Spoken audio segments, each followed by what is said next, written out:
In this video we are going to share Larry Ellison Life.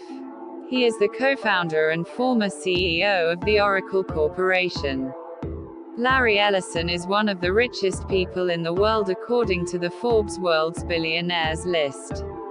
Ellison has donated up to 1% of his wealth and is taking part in the Giving Pledge Commitment campaign.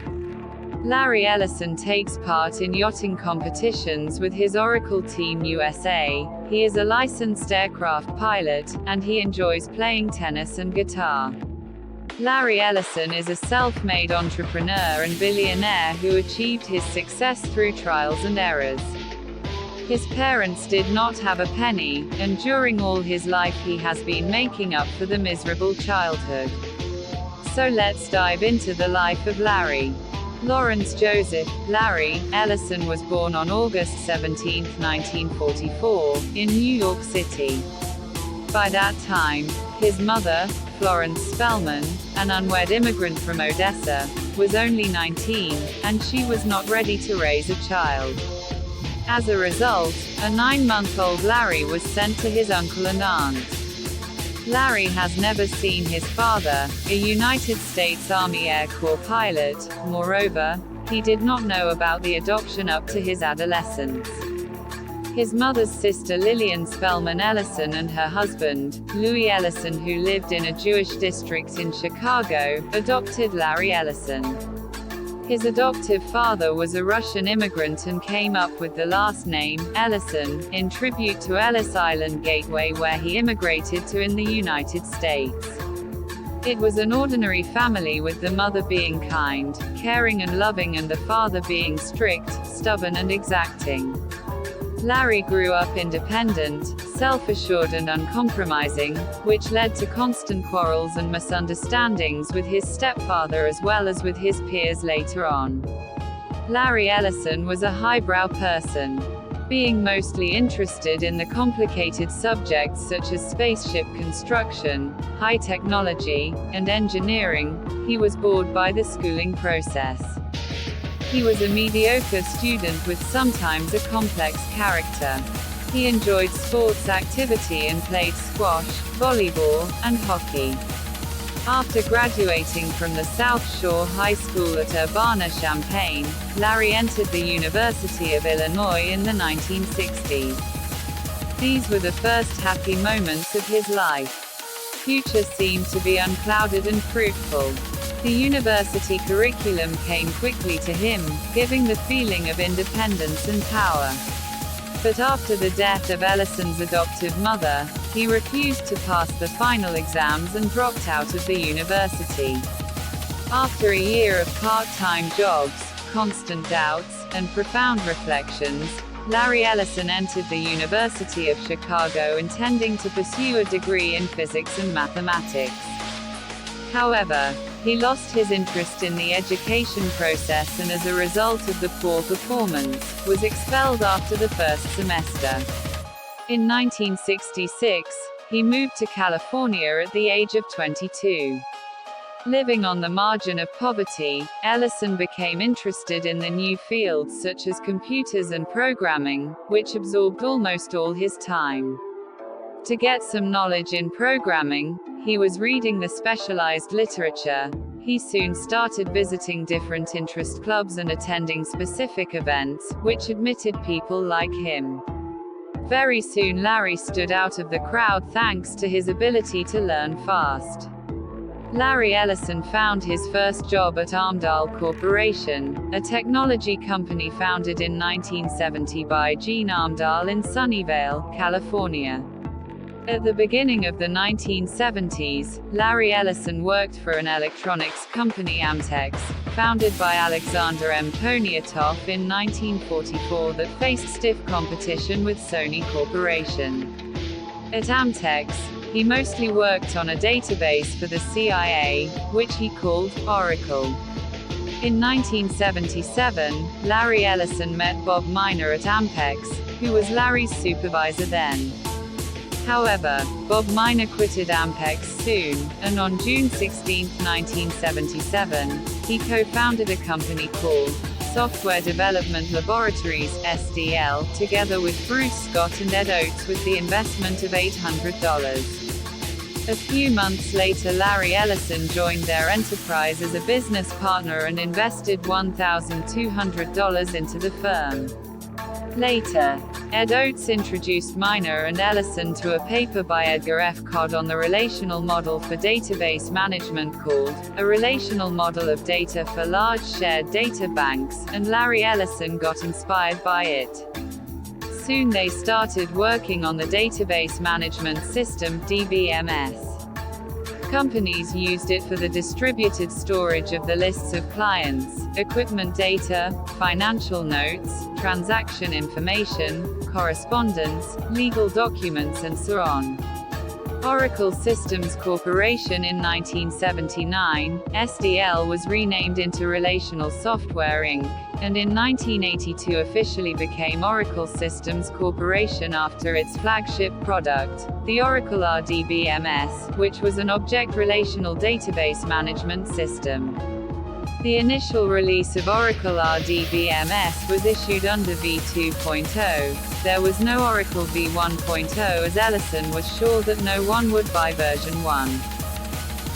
In 1983, Oracle RDBMS of v.3 became a commercially accessible and could be installed on all types of operating systems such as mainframes, workstations, personal computers, microcomputers, etc. Ellison was right, and Oracle's investments paid off by doubling company's revenue. Oracle focused on the leading clients such as government agencies and largest international companies in the automotive, aerospace, pharmaceutical and manufacture industries. Crisis faced by Oracle in 1990. Oracle faced its first crisis and finished the year with a negative net income and started losing money. The market value of the company was reduced by 80%, and it seemed as if the company was on the brink of bankruptcy. The same year, Oracle dismissed 10% of its employees, about 400 people. The main reason for the crisis was due to the aggressive marketing strategy.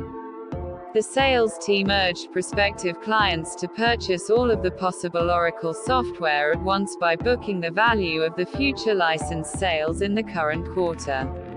As a result, such actions increased their bonuses, but when the scheduled sales failed to materialize afterward, this became a big issue.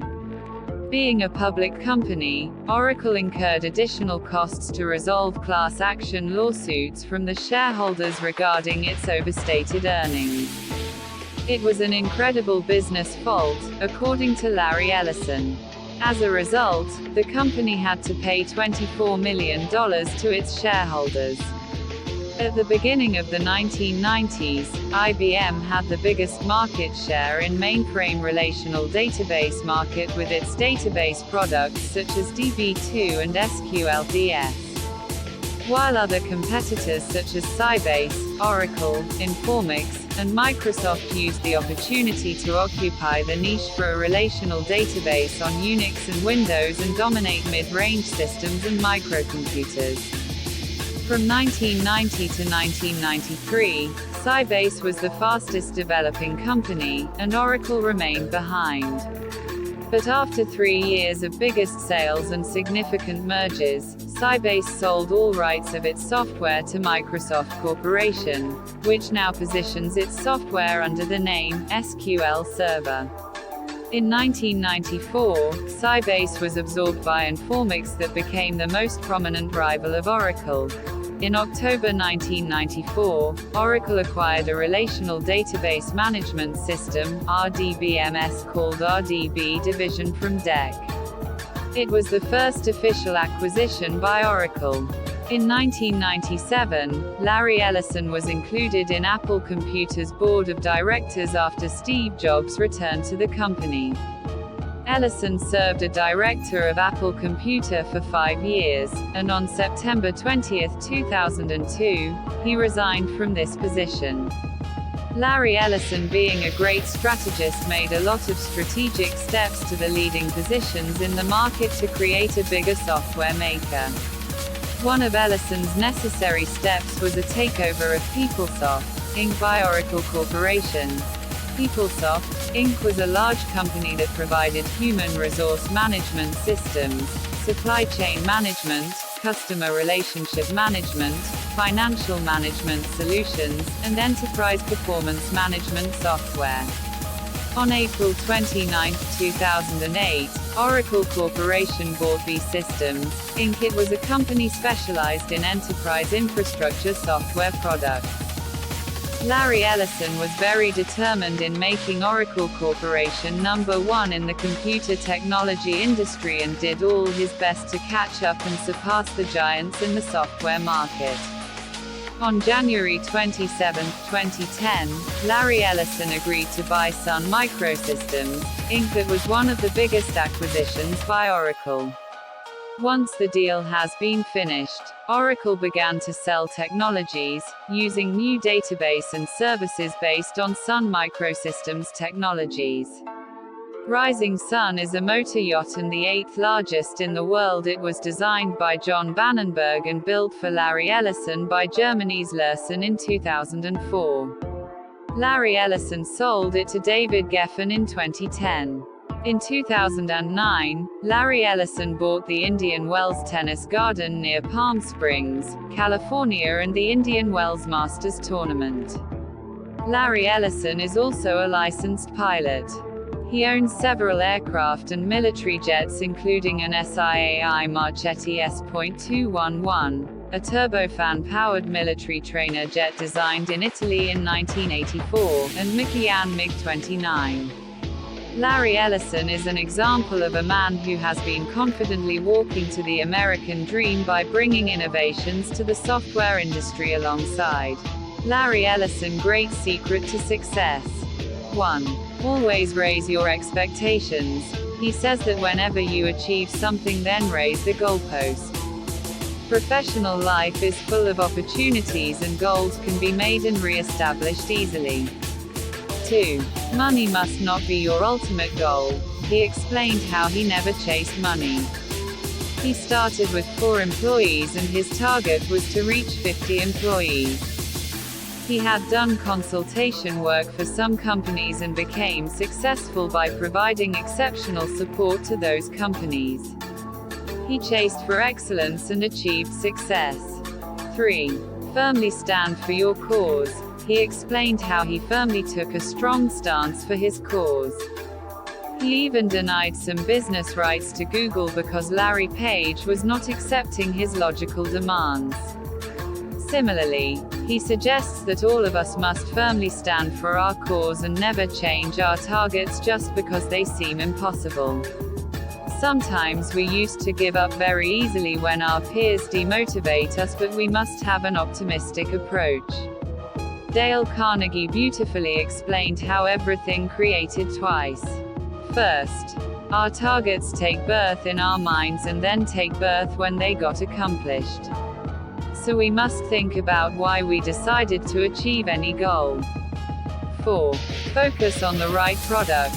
Oracle has a very small marketing department but has a very large team of engineers and coders. Ellison explains how his quality product helped him to spread the word of mouth and hence there was no need for marketing.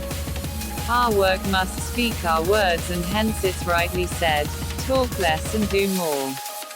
5. Always remain surrounded by the right people. Larry explains how he had changed his management team when his company became $1 billion company from the $1 million company. Different skill sets are required to do a job in different environments. Similarly, we must also select our association very carefully. 6. Enjoy competition.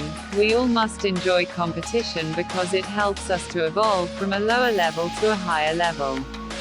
Competition keeps us at our toes and gives us the motivation to take new initiatives. 7. Be passionate. We must always remain passionate about our goals and our passion for our goals can be judged by our conviction. We may face several failures during the process but we must stand every time with great enthusiasm. People like Larry Ellison must be our role model, and we must always strive to achieve success just like him, but it's not so easy, and hence we must do our job very seriously and perfectly.